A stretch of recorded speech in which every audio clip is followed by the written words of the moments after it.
I want to encourage you that what you've been praying for, you could have just got out of your time with the Lord and you're all pumped up in faith and believe in God for an area in your life. What you end up listening to, what you're watching. And I know that I heard a minister say before, he says that you can go and be all built up in faith, and it only takes one post on a Facebook to tear up your faith. It only takes one person saying something to you that can try to tear up all the faith that you just spent time with God, or a song that's saying the opposite of what you just prayed for.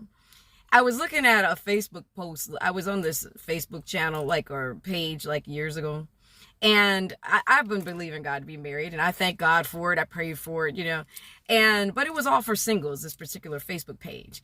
And I remember I was looking at it. It was a lady with a robe on, curlers in her hair. She's eating ice cream. It looks like it's nighttime. She's got all these snacks and things on the bed.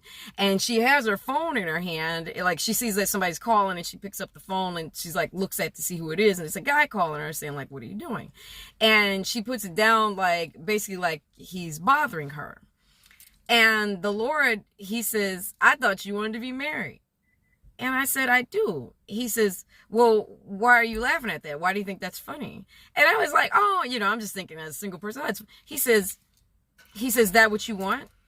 You want to be sitting at home at 9 o'clock at night, eating ice cream, and nobody's there with you? Is that what you want? I go, no. He says, stop following that page. So I went and unfollowed the page.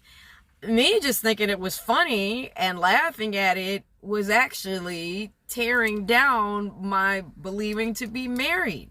I didn't even look at it that way. I just thought it was oh, it's just something funny. So even what you think is funny, pay attention to it. See, is that going against everything that you're believing God for? Because the thing about it is, it's getting sown into your heart. It's getting sown into what you're believing for. And that could have been from the enemy that sent that post, or that song that comes on just because it's got a good beat on it. And you're like, oh my gosh, it's speaking of everything against what I'm believing. And so I just want to encourage you today that when you're spending time with God, be careful and mindful of what you're listening to, because it might be there to tear away what you've been believing God for.